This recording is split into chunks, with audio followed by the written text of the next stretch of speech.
And we didn't find anything on your computer. Good. Except this. Oh, wow. This is just a mystery novel that I've been working on. The hardest thing about all of this is not knowing if I'm crazy. Like, what if I'm just listening to the crazy people on the internet? What if it really was Scub, who's also just out there now? But that voice. These are silent killers. You are the silent killer. Go back to the annex. You'll see. I wonder why Toby Wyatt Flenderson became a self-defense instructor. I mean, was it to scout out victims? Was it to find victims who couldn't fight back? I mean, what was he doing? It may have been my fault. What the hell, Toby? I'm aware of the vast theories that Mr. Flenderson might somehow be the Strangler, that he evaded detection, carried out his deeds in secret, but you have to sit back and ask yourself, what goes on in the mind of someone who sits as a juror knowing that you're putting away an innocent man for crimes that you committed? How can you even function? Okay, I might have gone down the whole rabbit hole here and trying to research this stuff myself too. I love the 1 year later thing that the doc did where we got to see everybody and where they're at. After Dwight fired me, I moved to New York to write the great American novel. I have 6 roommates. You know, this sounds a lot like the premise of my latest Chad Flenderman novel. I myself do own Toby's novels. I mean, I don't think they're that good, but after I started wondering about the whole Strangler thing, I started thinking, did Toby leave any clues inside his series? Chad Flenderman's kryptonite. Things that he wrote years down the road as a sick monster just reflected on his disgusting attacks. Ah, yes. Write your own damn novel. Okay, I get it. We're in America. We're innocent until proven guilty. I get all of that. But to not look at Toby Wyatt Flenderson with some sort of skewed eyes is, at the least, ignorant. And at the worst, it's a cover-up. Just one more question. I don't need the specifics. Can you tell me if Toby Flenderson is under investigation or not? Look, there's an active investigation. That's all I can say. I can't do anything about anything. That's what I'm saying, guys.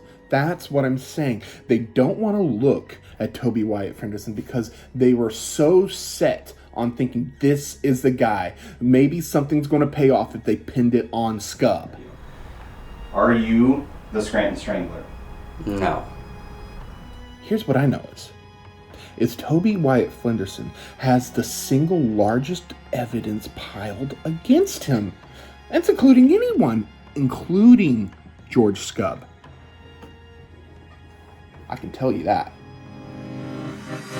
Well, let's break this down to see if there's anything to this. The Strangler didn't murder anyone. I would tend to conclude that this individual has lines that they don't like to cross, but doesn't mind getting really close to them. Oh, yeah, you ass!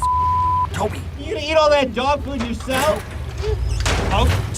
While Flenderson isn't a physically imposing individual, his stature is definitely more dominating than the majority of the victims. Smile if you love men's prostates.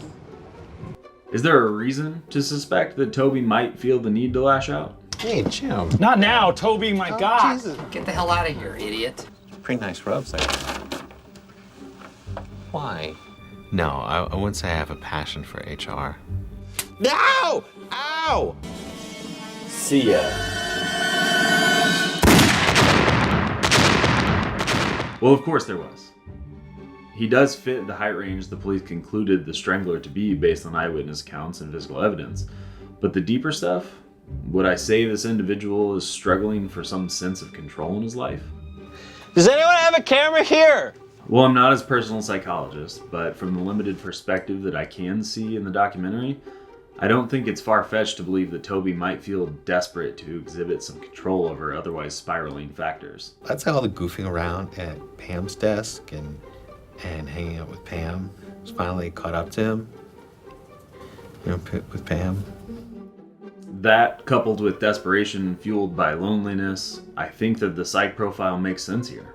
Flenderson didn't let on like an aggressive person, but from time to time exhibits aggression. He doesn't strike me as an unstable man, but from time to time, he's unstable. Further, once the trial is over, his obsession with the trial, taking any and all opportunities to invoke it in regular conversation or on public stage, is bizarre at best. And the strange intertwining of the Strangler obsession coincides with his sexual aggressiveness when someone is willing to pay even the slightest amount of attention to him. Now that can certainly be innocuous, a man desperate for attention, leaping on the first potential partner who pays him any.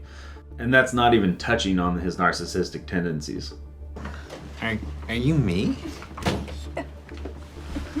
Oh my goodness, look at that.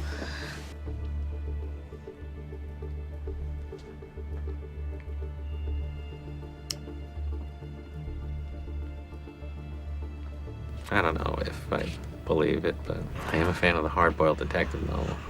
I'll punch you into mush, see?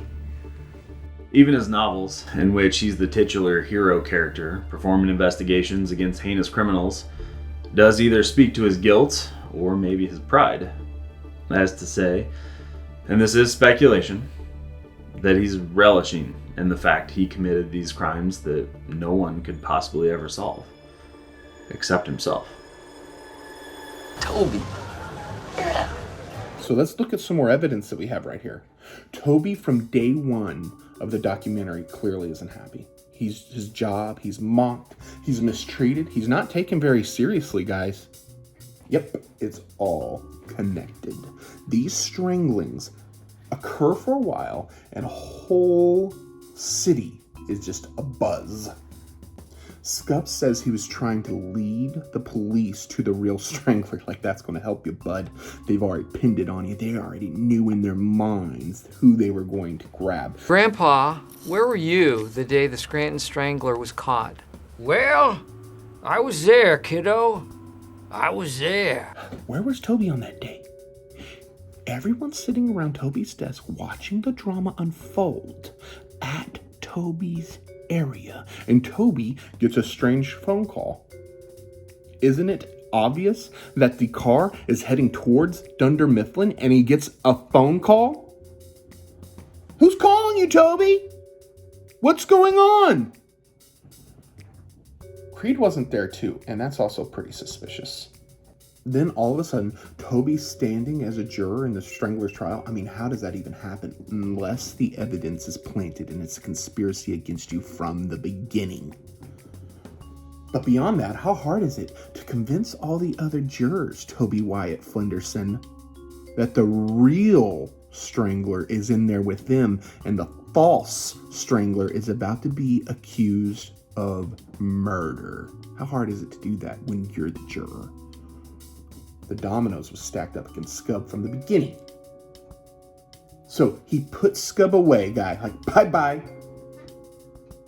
And then after he put Scub away, he becomes obsessed with the trial. Does anyone else find this weird? Does anyone else find this strange?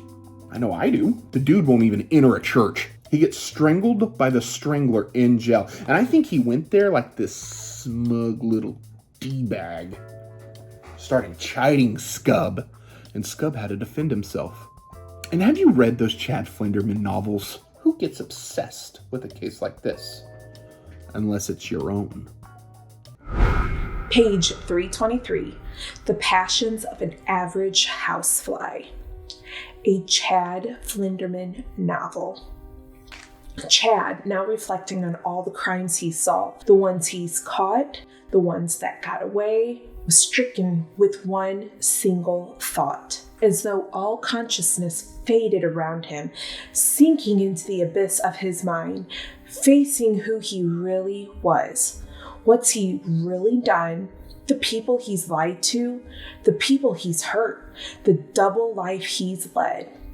As though a vacuum ripped the air from the room, the air from Chad's lungs went out right with it. As he suffocated in his thoughts with remorse and sorrow, the clarity came over him as he struggled to breathe. as though this epiphany were brought by the absence of breath. The clarity he once sought high and low for was now ever present, and in that clarity came peace. Like, what in the does that even mean? It's all here. Double life, suffocated, struggled to breathe. All the evidence is right here in a Chad Flenderman novel. In my professional opinion, Toby Wyatt Flenderson should be under serious investigation. The fact that the police haven't arrested the guy yet, guys, that speaks volumes.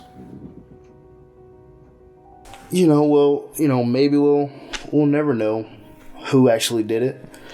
Maybe it was Scub. When I hear all this conspiracy theory stuff, that's nonsense, obviously. They put this guy away for a reason, right? Look, honestly, I just want my life back. I know I made my mistakes.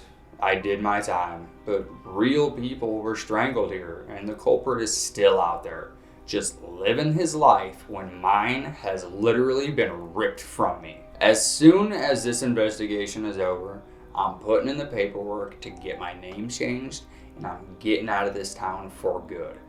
I ain't got nothing to hide except a reputation that's been corrupted by the cops and that documentary that's been spreading my name across the whole world. I can't even get a job at a gas station. I have no education. And who wants to buy manufacturing equipment from the Scranton Strangler? Nobody's hiring me. Look, I feel bad for the people that he strangled. I really do feel bad for them. But this has strangled my entire life.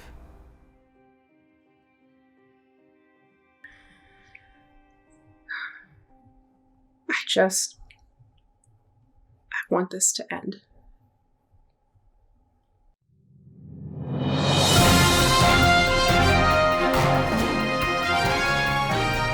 We've been told that there's a break in the ever-evolving story of the Scranton Strangler. We have a statement from the police that we will read on air.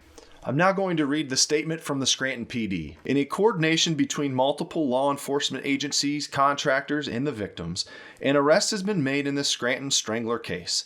Now, with cases of this high profile, not only due to the nature of the crimes, the length of time it has been, as well as both the media's obsession with the American workplace documentary's popularity, we have had to double, triple, and even several times quadruple check our work. There has been a break in the case. An arrest has been made. I have been authorized by the state district's attorney to share with you the name of the individual, as the evidence mounted against him is extremely damning. So, before I state the identity of that individual, and having stated everything properly thus far, I need to please request one final thing. And shove it up your butt. And shove it up your butt. And shove it up your butt. And shove it up your butt. Shove it up my butt. Damn it, Jim! You stole my afternoons, now you stole my line. It's not shove it up your butt. It's I'll kill you. I'll kill you dead. Shove it up your butt. Shove it up. Shove it up your butt. Guys, that was it. What's wrong with you? You pushed it terribly. Oh, which way? I don't know. Just lean back on it real quick. That's where you're at. Your butt. But this has strangled my entire life. Mic drop. Boom! Dramatic ending. Let's go, baby! Woo! I can switch it up, change the energy a little bit, I feel like. Can you actually give me a Boston accent? Is it too late to... Do I need to get you an acting coach? But I guess he was waiting for me. Well, I didn't realize you were going to be amazing at this. Okay, so then... We'll try it again. That was good. I don't know if he'd laugh at serial flashers, but I loved how you read it. That was great. You want me to do it again? Yeah, let's do it one more Okay. time. Look. This is when, if you had glasses, you take them off. What if we gave you glasses just for that? Something weird happened. just thinking about ripping glasses off my face now. And I think Toby wanted to start asserting himself by choking me.